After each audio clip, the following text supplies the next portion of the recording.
Ladies and gentlemen, welcome to the podcast. My name is Glenn, and I'm here with Adam and Colin, and your Overwatch League news starts now. One shot, one kill.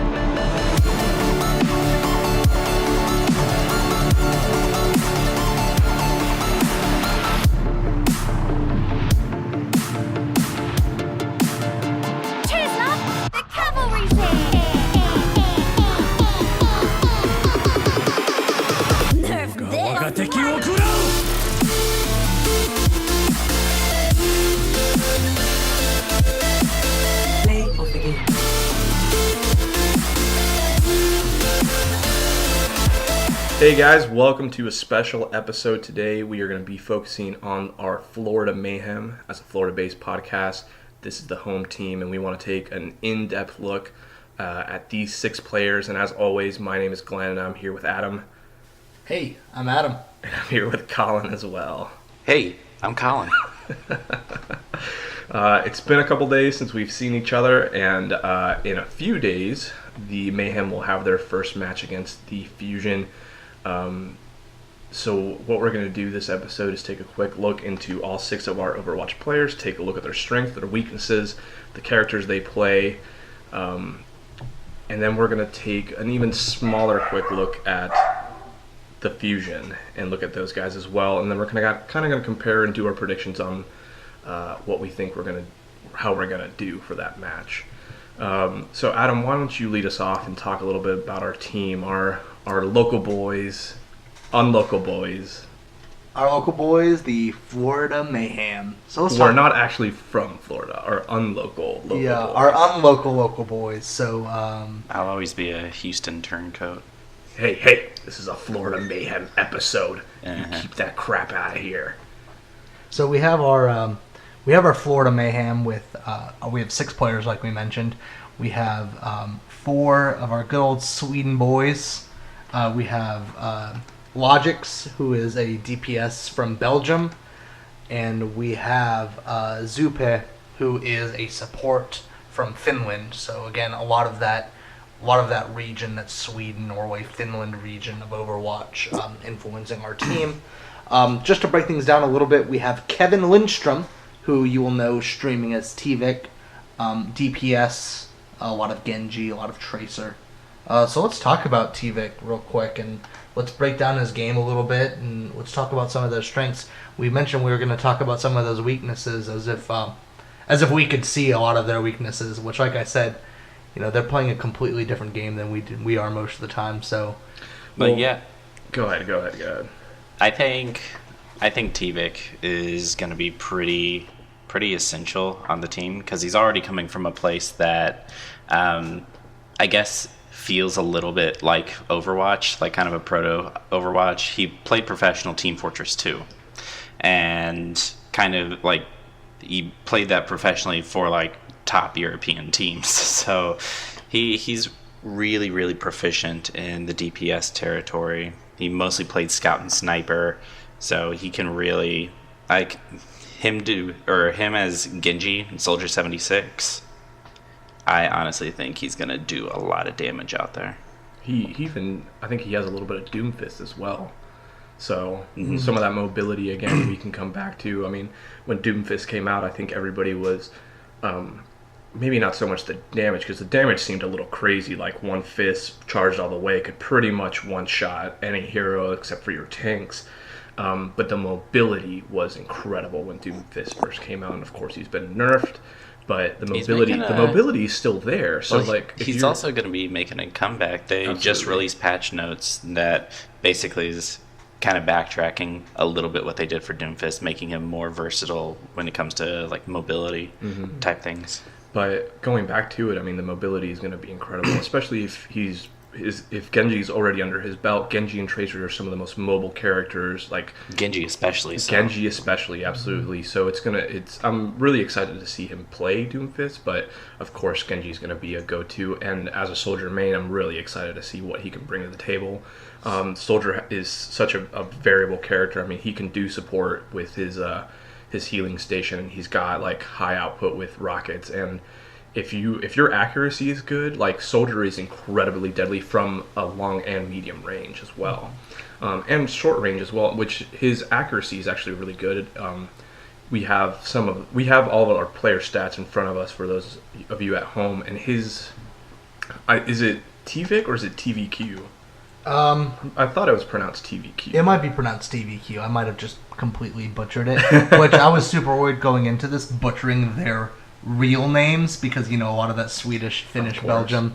So I thought, for sure I was going to get their IDs and all that fun stuff right, but I guess... this is a learning process. You almost made it. I almost made it. I was halfway there. 2 shots, 1 kill.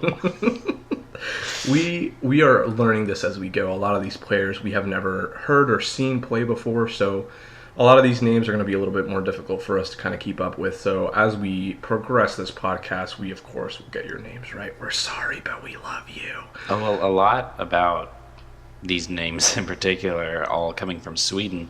Sweden placed 3rd, if you'll remember, for the Overwatch World Cup. So it excites me that we have these guys on the Florida team. And these guys who've already built a chemistry with each other, playing together. 2 players that, from another player from another country of origin, that are Belgium on the team.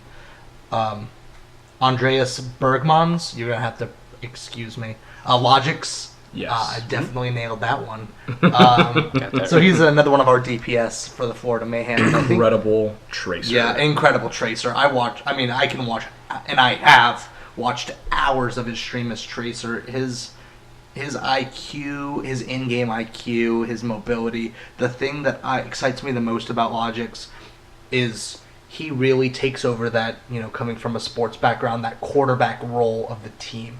He is that main line of communication. He's constantly talking to his teammates, rearranging them the way that he thinks is going to be most beneficial. So it'll be really nice to have a very vocal player on the team. And I'm sure the team, I mean, we all know this from experience, these professional teams have their all-star, the quarterback, so to speak. And so everybody kind of adapts to what they pick and their role in the actual team. And we're going to go through the rest of these guys, and then we're going to circle back to his tracer and then his soldier and kind of how the team comp is going to work, because just a quick look from these guys, a lot of it looks mostly like DPS. So my concern is their tank play, their support play, and what kind of comp and their strategy is going to be going into these games. So we're going to circle back around, but let's keep going through all of our 6 players first. So yes, we also have Tim Byland, who I believe it's Manatine, who is taking over at DPS, kind of a flex role. He's primarily on Zarya and Diva, so he's got kind of that flexible DPS tank ability down. And we have a dedicated tank, but it's also nice to have someone on there that literally has mained 3 tanks before. He's classified, I think, as just flex and DPS, but he looks like he'll be a really strong tank coming in as well, in addition to our already dedicated one. I think that'll be really good, having that tank that can really do that damage output. And that adaptability, which is always important, because a lot of the teams they're going to be coming up against have a lot of strong DPS players and a lot of strong, support players. So a tank is going to be pretty critical to their role and how they operate and maneuver around all these different teams. All right, so who's next? Next we have Johan. I'm not even going to attempt to pronounce the last name because I was Siwoosh. Mispronounce it, but as Colin mentioned, Siwoosh. Or we have our tank. Siwoosh excites me because he's classified as tank, but the only tank here in his signature hero is Winston. Yeah. And he has some Reinhardt hours too.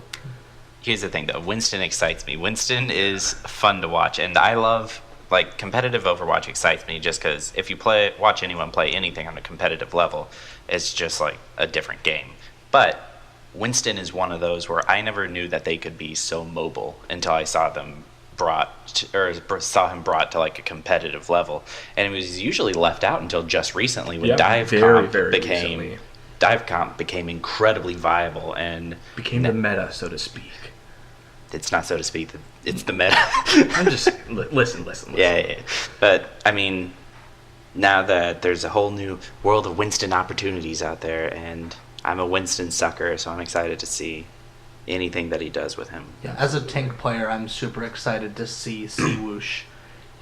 Really, he does a great job not only controlling the battle, but also with that dive ability. Jeff Kaplan, if you're listening, I know you're not. Bring back triple tank. You have to have some faith in yourself, buddy. Yeah, tank is definitely interesting. I'm interested to see how he plays as Reinhardt too, if that's going to take any play. Because again, we're talking dive comp, and that's the meta. But the meta changes every season. We've seen this community and this gameplay flux. Like at first, it's just super like high damage. That's the meta. Well, that's what you got to do is just output as much damage as possible. And then it was playing it a little bit slower. We triple tank, that was the meta. Like that's what we were doing, as absorbing. And then we did dive. It was like splitting up the team and like assassinating. Like we were literally going in and wedging the team and picking people off little by little.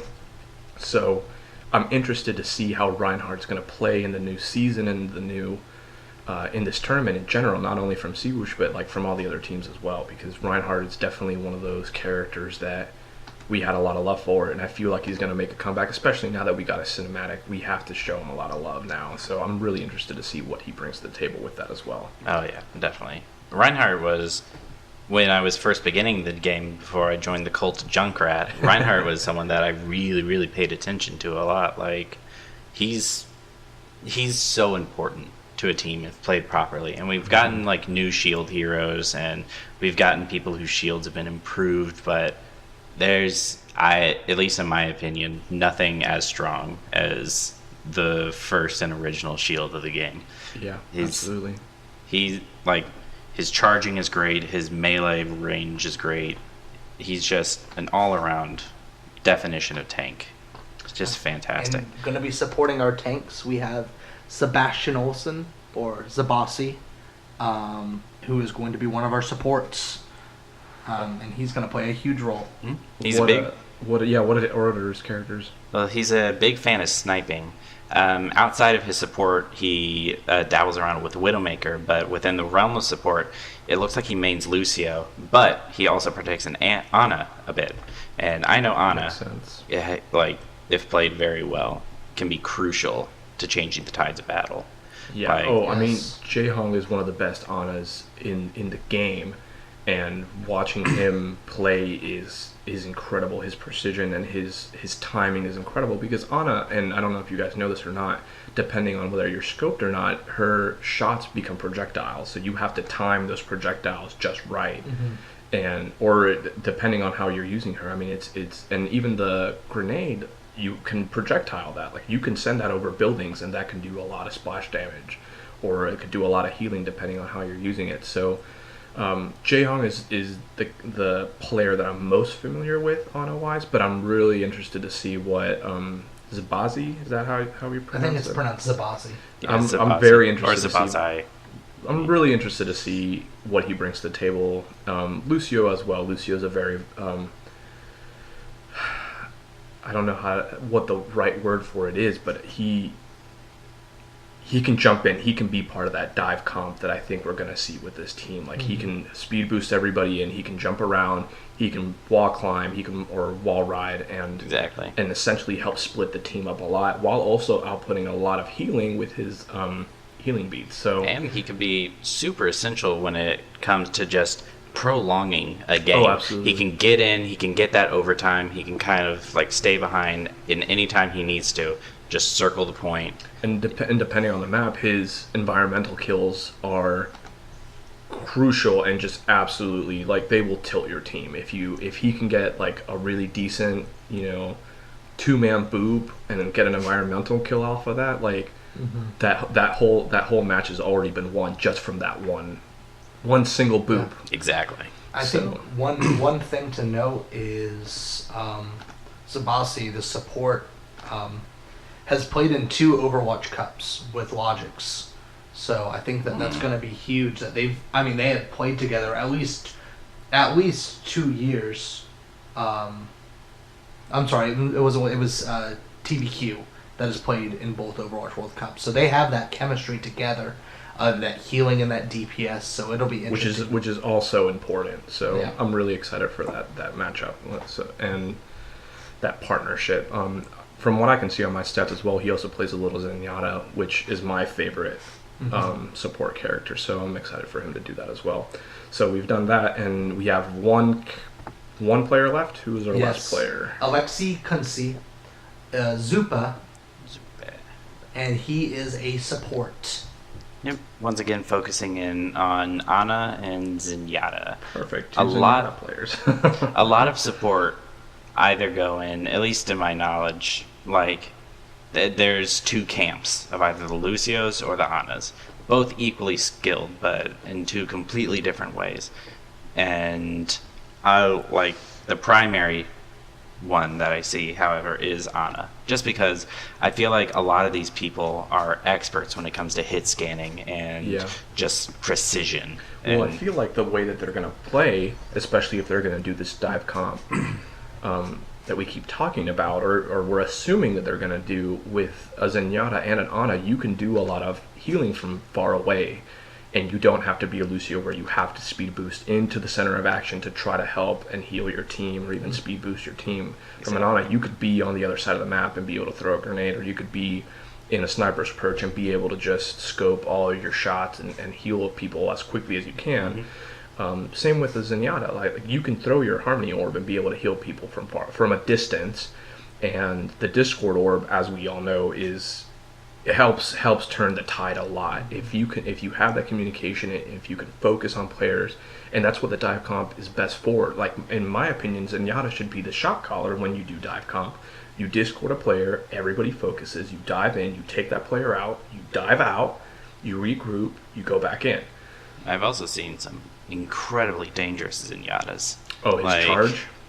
Yeah, absolutely. When it comes to precision, I honestly think that a Zenyatta is served best discording and healing, focusing on healing.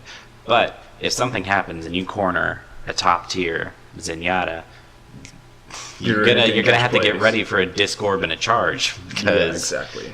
And if you get hit with the full breadth of being discorded and a full charge, it's over. Yeah, it's absolutely over.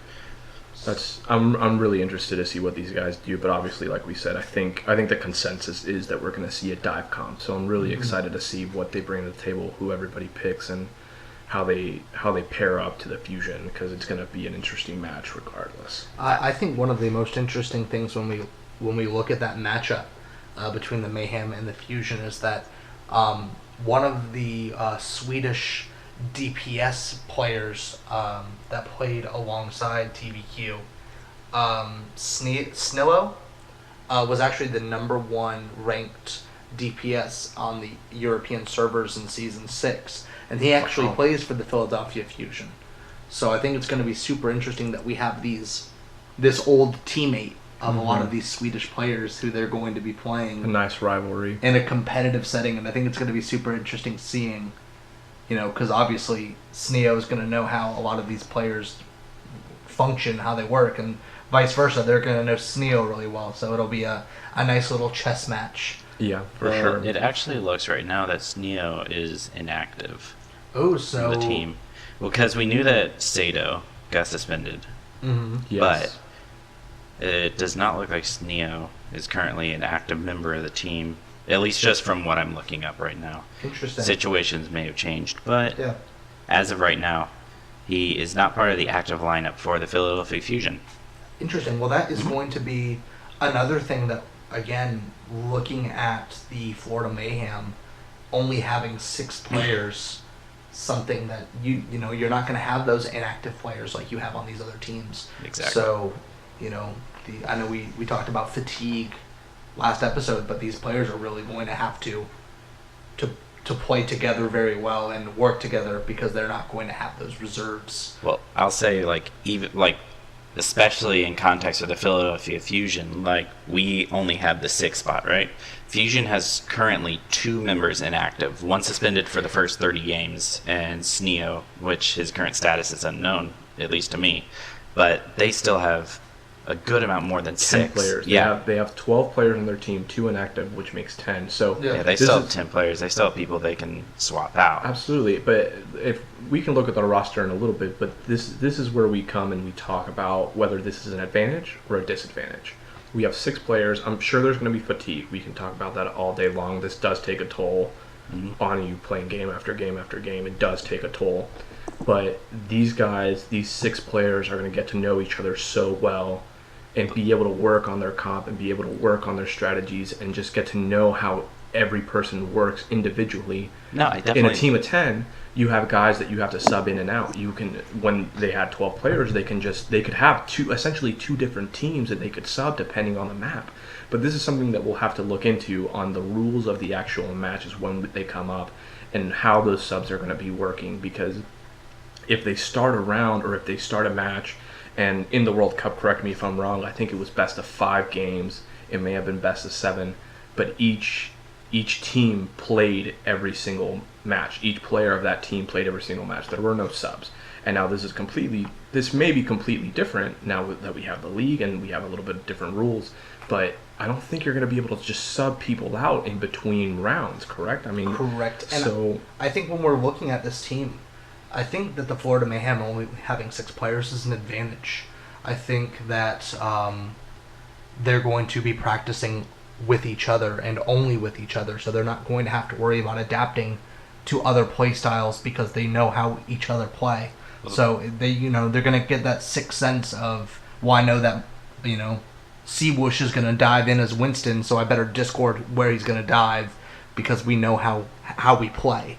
Well, the name of the game though here is going to be balance, and it's all pros. It's all pros and cons. Having only 6 players, you do get that super communicative bond of just playing with the same people every time. You also get that fatigue. You get training with people that the Mayhem are stuck with the Mayhem throughout this entire first season, so they're going to learn to play well together. But with that, with no chance of subs, I think something that people aren't necessarily looking at is going to be play variety when it comes to other teams.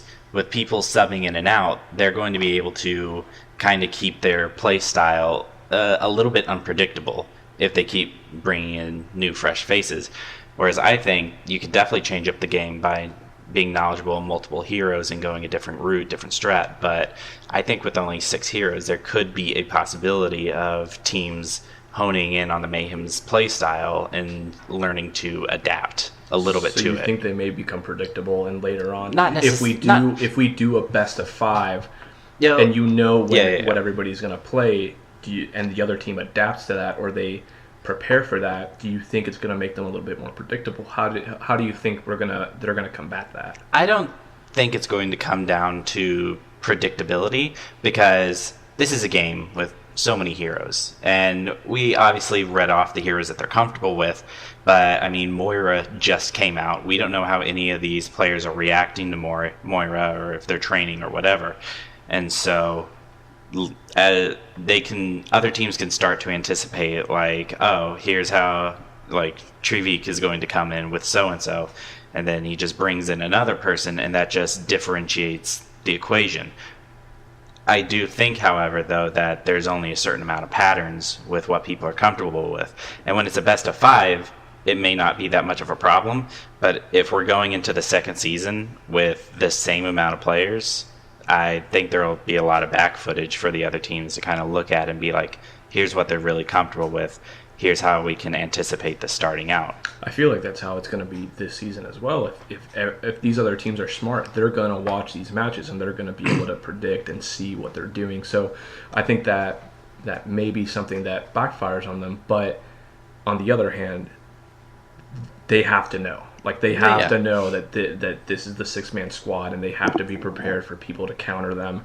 So the most dangerous thing that you could do is be a team that is able to counter your counter. If the team adapts to you, to your comp, and says, oh, they're running dive comp, we're going to change this up to try to throw them off, and you're still able to hold fast and be able to adapt to that and be able to change your play style to not to where you're doing a dive comp, but you're doing it in a way where you're adapting to either triple tank or you're adapting to just straight power coming at you. I mean, if they weren't flexible, they wouldn't be here. Exactly. So I'm It's just like I'm kind of pessimistic when it comes to that kind of stuff because the 6-man comp, honestly, to me at least, worries me a little. Just a little. Not too much to really make me like nervous for the whole season, but I mean that fatigue and the slight possibility of predictability, I think, is just something that we need to kind of keep an eye on. Absolutely. At least. Well, we're definitely going to see how this plays out in the preseason. They've got 2 games coming up, and we'll be able to further identify whether this is going to be which way this is going to go. And of course, these guys are all going to grow as the season progresses. I mean, the preseason is in a few days, and that's the preseason, and then it's actually going to start. So we're going to see how they test the waters here, and then how strong they actually come out of the gate. But I'm really excited. These guys have a lot of skill, and it looks like accuracy and precision is what they're going to be banking on to win these matches. And like we said, I mean, there are different styles of maps. I mean, we have hybrids, we have control points, we have payloads. I mean, like it's all going to be escort missions. It's all going to be dependent on the map, how they adapt to it, and how they fight the other team. Mm-hmm. And personally, like, this is just coming from how I like to play the game. Personally, I'm more comfortable on like hybrids or payloads. Mm-hmm. And so I think when it comes to just straight up like point capture maps, I think that's where we're going to see the most of what they can do. It's because there's a lot of room for variety and a lot of room for different techniques when it comes to those hybrid maps and those payload maps. But if lock them all in a room with another team fighting for a point, that's where we're going to see the most of their abilities come through. Absolutely. That excites me. That's seeing how they evolve with just those kind of close quarters. Well, I think the hybrid again, and I definitely agree. I think the hybrid is my favorite as well because it's capture the point, escort the payload. You see both turns in that round, and you have to look into the future and be able to anticipate what's around the corner as you escort the payload, or what's around the corner when you're jumping in to capture the point. Like it's that's definitely where it's a very like long haul type of game style, and I really enjoy that. And that's where defense comes in almost the most. Absolutely. Defense is always important, but if you set up a good, basically brick wall for the other team to run into, it's a fight from start to finish. For sure. Absolutely. Adam, do you have a favorite map style? I also like hybrid. I like, capturing that point and, escorting the payload. I think that it provides, it's like a 2-act play. You get that first act, and, there are a lot of times where I've been in competitive matches where it just seemed like we couldn't capture the point, and we had to fight and fight and fight, and we were tooth and nail trying to capture that point. And finally, when we did, we just walked the payload to the end. It just seemed like, after that point, and I've been on the other side of it where we had no defense in that control point, but we put up that brick wall when they were trying to escort hold that payload. So it's a 2-act play, and I think that makes the game really interesting. I think you're totally correct about the 2-act play, especially I know there's certain maps where I'll start off with one hero, and then if they get the point, instantly change. Yep. Yeah. Like, just it basically becomes a whole new roster and a whole new game once one point is captured. That just comes back to the adaptability again. And these guys all have multiple characters underneath their belt, so I'm sure we'll see a lot of Tracer from Logix. But and Tracer can go all the way through on a hybrid. Like that's no problem at all. But I think we're going to see a couple of changes, especially with the Winston, because that Winston is mostly for point capture. So if we go into a payload, it's going to be interesting to see how they pull that off. I'm really, really excited for these guys to start playing. Absolutely. There's definitely not going to be any one-tricking in No. this league. Yeah. Which is something else that's kind of interesting now with the new Mercy buff. There's also it doesn't look like anybody has a Mercy main underneath their belt. Yeah, I would assume that all of these support. Well, what we're going off of right now is just what we've previously Seen seen of them them. done. Yes. They could start this season and completely fresh. We Exactly. got a Junkrat main, we got May mains. Like, We- they can something come out and completely out of just- left field. yeah, they can show us all the like strategies that they built up, like training together and just what Yeah. they're feeling comfortable with. I Absolutely. mean, at this point, before any games have been played, it's all speculation. But Absolutely. it's probably a good amount of what we can anticipate seeing out of this. I will say you brought this up briefly in your little rant there, but we are the Florida Mayhem. Our official Overwatch mascot is Junkrat. Yeah. Not a single Junkrat main amongst Nope. them. That pains me. I know that Junkrat is not that popular. He's getting there after his. No, I know he's like building his way up, Yeah. but I don't know. I feel like Florida Yeah. Mayhem should have at least one explodey boy doing his best. Well, Some- I'm sure we'll see him in eventually. Yeah, absolutely. And I think that it's super interesting that a lot of this information, all of these streams can be accessed from the Florida Mayhem's website. So they actually Brand new link site. their brand new site. They just launched it. They actually have links to the Twitch pages of each of their players so that you're able to, watch their streams, learn a little bit about the players firsthand, not just hear it from us, but see how they like to play and what their strengths are. So it adds kind of, you can't do that in any other sport. I can't just go to my favorite, I can't watch the Orlando Magic lift weights and tell you Yeah. tell you what players are what they're doing and how they're gaining strength, but you can actually watch these players as they're progressing and getting better every single day. Absolutely. I mean, it's gonna, like I said, it's gonna be interesting. We have our first matchup coming up December 6th, if I'm not mistaken. December 6th against the Fusion. Yeah. Yep, December December 6th, 6th at 7 p.m. And then they will That's have our time. Yep, December 6th. And they're in the Atlantic Division. Yes, I believe they are also in the Atlantic Division. And so they're going to go up against the Fusion, and then I think on the 8th is when their next game is going to be. That's still, I think, a big TBD, especially on who they're going to play. So our next episode, we're going to go into some brackets that I made, and hopefully we'll have some predictions for you guys. But it's been a really interesting conversation. We could keep talking about these guys probably for another 30 minutes straight.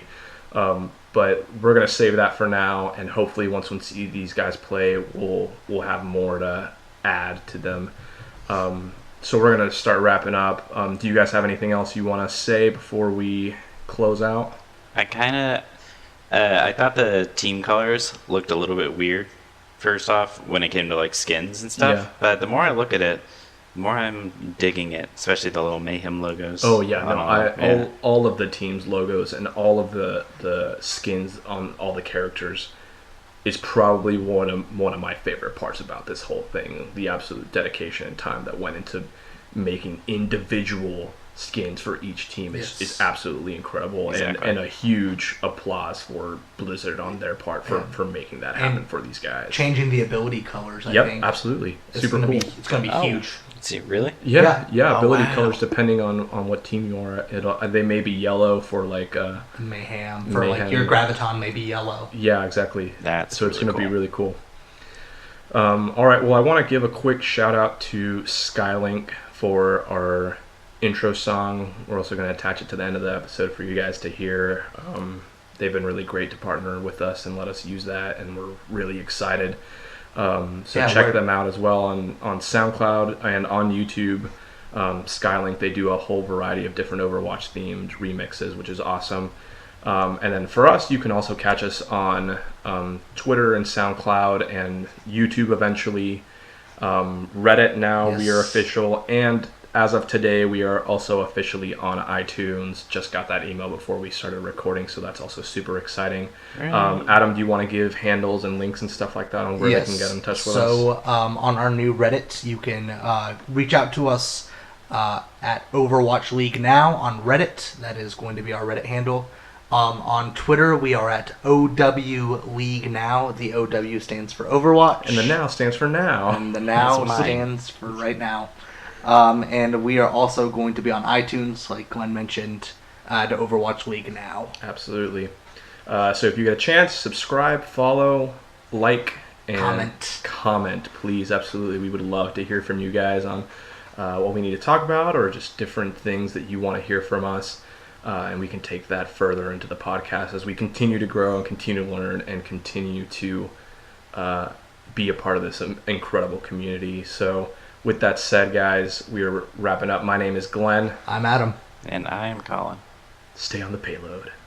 Please. One shot, one kill.